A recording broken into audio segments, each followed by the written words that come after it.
Breaking news. The creators of Terraform, HashiCorp, just got acquired by IBM. Yes, that IBM. I probably could not have predicted this, but it's really interesting news regardless. You can already tell that they're a good fit because they have this awful spam, does do cloud right with HashiCorp, trying to make me press a button to contact me for sales. Very business chaos world stuff, but that's not what we're here for. We're here to talk about this acquisition and why it happened. HashiCorp joins IBM to accelerate multi-cloud automation. Multi-cloud is going to be the theme of a lot of this. If you're not already familiar with Terraform and what it does, its goal is to let you configure multiple clouds of infrastructure with one file in one code base. This is kind of necessary for modern production software because so many things need to be on more than one cloud. Even for us with Upload Thing, there's some parts that we have on AWS, some parts we have on Vercel, and some parts we have on Cloudflare. And having one layer to orchestrate all of that is really convenient. And as such, we're kind of stuck on Terraform. There are other options, thankfully. We have Pulumi, which is a more TypeScripty alternative, which is very exciting. If we hop over to their GitHub,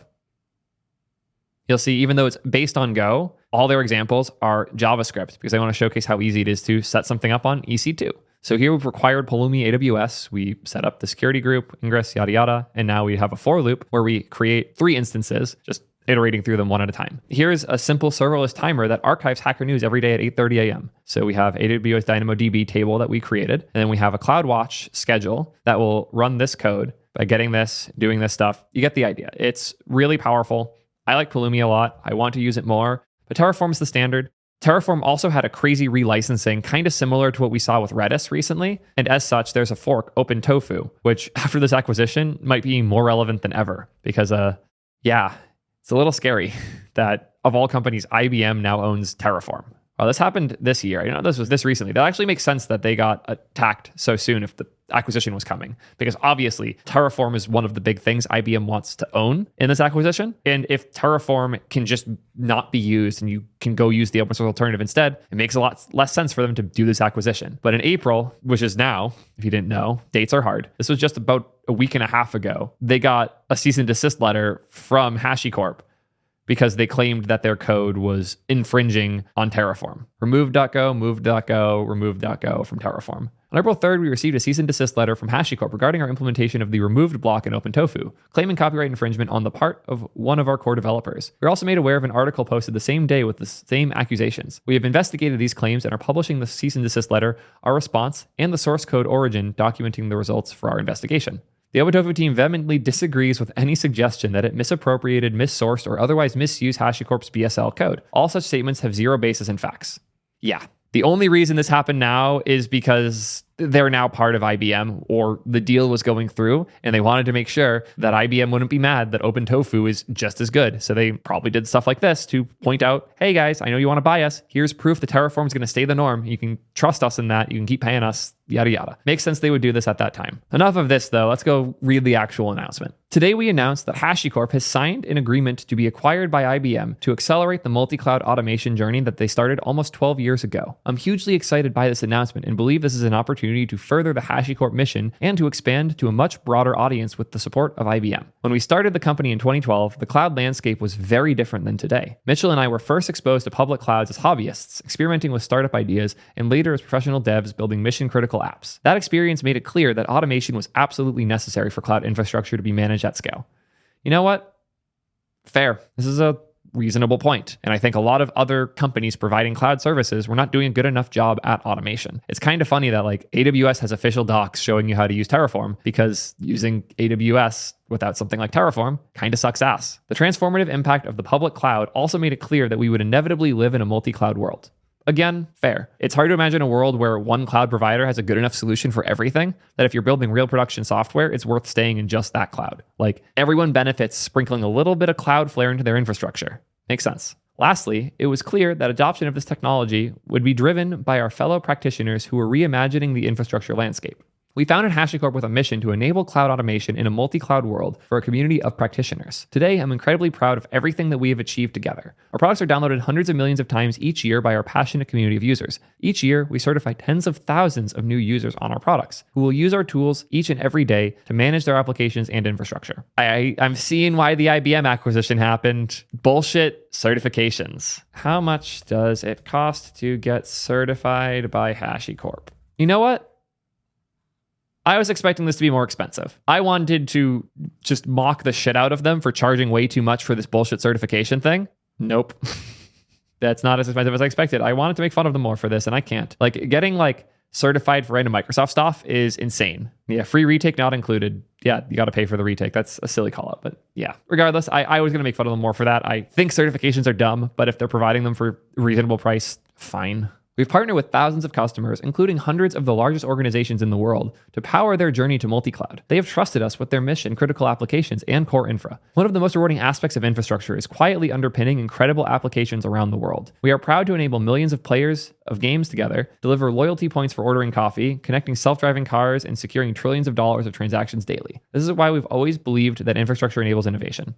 Of course, Roblox is built with HashiCorp. Why does that make so much sense? Why does it make sense that Roblox is deep on using everything from the HashiCorp stack? Some things just don't surprise me anymore. The HashiCorp portfolio of products has grown significantly since we started the company. We've continued to work with our community and customers to identify the challenges that they face adopting multi-cloud infrastructure and transitioning to zero trust approaches to security. Is zero trust going to be the new buzzword?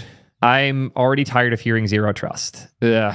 This brings us to why I'm excited about today's announcement. We'll continue to build products and services as HashiCorp, and we'll operate as a division inside of IBM software. By joining IBM, HashiCorp products can be made available to a much larger audience, enabling us to serve many more users and customers. For our customers and partners, this combination will enable us to go further than as a standalone company. Fair. It is clear they've been struggling to make money. If you guys are curious how they make money, it's by selling all of the things you need for using Terraform. So if you use Terraform to configure your services, you need to have the state because you need to know what the current setup is before you can make changes. I'm going to use Pulumi as the example because it sucks less, and honestly, I'm less likely to get attacked by them for citing things correctly or incorrectly. Let's say we run this code that creates these instances. Let's say we change it so that we now have 4 instances instead of 3. How do you build this relationship between the thing that already exists and the things we want to change? The solution is usually to have a state that is saved in some form, be it it's committed to your repo or you're using some other product to synchronize that state. But since that state has to include the state of the infrastructure, it usually also has to include things like private keys, which means you don't want to just commit that state to your GitHub repo. As a result, you almost always end up needing a service to deal with that. As Gabriel already pointed out in chat, the big thing aside from Terraform for HashiCorp is Vault, a Vault project. Secure, store, and tightly control access to tokens, passwords, certificates, and encryption keys for protecting secrets and other sensitive data.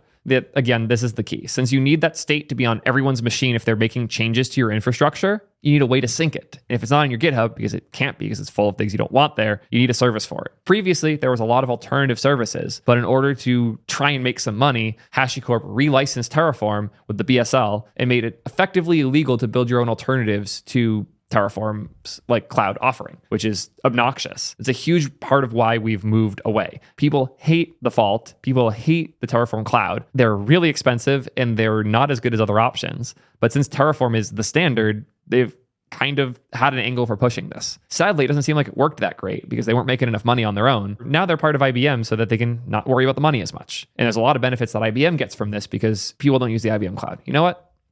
Drop a 1 in chat if you've never used the IBM cloud. And drop a 2 in chat if you actually have used an IBM cloud product before. I'm expecting to not see a single 2. Wow, there's actually a 2 in here. You bought with a heart. I'm so sorry.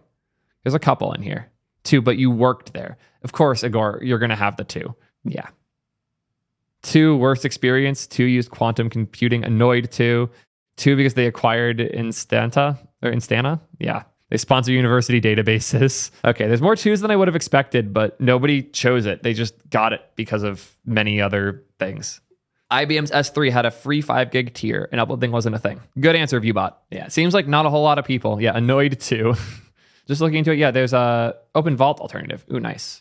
OpenBow, great name. Manage, store, and distribute sensitive data with OpenBow. Yeah. It's a community-driven fork of Vault, which is open source and managed by the Linux Foundation. Good old Linux Foundation coming in and making all this viable. Huge, huge, huge, huge. Yeah, most of HashiCorp shit is now full of open source alternatives. Previously, they were all licensed like freely enough that you could self-host, but that's been changing, which is why they ran out of money. And now they're pushing all sorts of other things, including this acquisition. HashiCorp products can be made available to a much larger audience. Sure. I do not think the number of users of HashiCorp software is going to go up meaningfully after this. I think it's going to plateau, shift, and then start going down. Just No. For our customers and partners, this combination will enable us to go further than as a standalone company. Yeah, if you're out of money, obviously. Community around HashiCorp is what enabled our success. Yeah, no shit, you were open source and you rug pulled. We'll continue to be deeply invested in the community of users and partners who work with HashiCorp today. Further, through the scale of IBM and Red Hat communities, we plan to significantly broaden our reach and impact. IBM loves acquiring obscure business open source things, don't they? We'll see how this goes. While we're more than a decade into HashiCorp, we believe we are still in the early stages of cloud adoption. With IBM, we have the opportunity to help more customers get there faster, to accelerate our product innovation, and to continue to grow our practitioner community. Deeply appreciative of the support of our users, customers, employees, and partners. It has been an incredibly rewarding journey to build HashiCorp to this point, and I'm looking forward to the next chapter. I did not expect this one. To be fair, I can't think of any other company that would make more sense to acquire HashiCorp, but I don't think there's a lot of opportunity there. My super spicy take on this is that IBM has been struggling so much with getting adoption in cloud, and they're missing so many products that are essential nowadays that in order for IBM's cloud to have any customers, multi-cloud has to be really easy. Because if AWS has an 80% or better solution in every category, IBM has a 90 to 100% solution in one of those categories, but now you have to spin up 2 clouds instead of just doing everything in AWS. This just makes no sense to use IBM. But if there's a tool like Terraform that makes it really easy to use both AWS and IBM's infrastructure in tandem, then suddenly this acquisition makes a lot of sense. So that's my hot take on this, is that IBM is desperate to make it easy enough to add some IBM into your non-IBM infrastructure, that they have done this in order to brute force it, which I think makes a lot of sense. Before we wrap this up, I want to drop one spicy take. Because HashiCorp's proven to not be particularly good at making money, and IBM has proven to be very good at making money from a small number of customers, I think the goal here is to actually perhaps make HashiCorp cheaper or free again. Because to IBM, HashiCorp isn't a feature they're selling, it's a funnel they're using to get customers to the IBM cloud. It's their goal to sign these massive contracts. And if HashiCorp solutions make it slightly easier to do such, that makes a ton of sense. There's no way things like Vault or the Terraform cloud products cost HashiCorp like any money to run, but that's by design. The goal here, I think, is to make it easier to adopt IBM Cloud, especially if you're already a Terraform user. And as such, I don't actually think IBM will charge too much, if at all, for HashiCorp's products. I could be wrong, and they could just charge a shitload instead. But I really don't think the goal here is to make HashiCorp money, because HashiCorp doesn't make jack shit. IBM's the one of these two that knows how to make money, and I don't think they did this purchase to make more money off HashiCorp. I think it's pretty obvious the goal here is top of funnel. But for now, I'm probably just going to start moving to OpenTofu and Pulumi because I don't trust IBM. I'm skeptical. So we'll see where this goes. Let me know what you guys think in the comments. I'm actually really curious. As a person who isn't that big in the enterprise contract world and has never been a particularly fond Terraform user, this is an interesting change. I think this gives OpenTofu and Pulumi a huge advantage now that people are even more scared to use it, but we'll see where that goes. Until next time, peace nerds.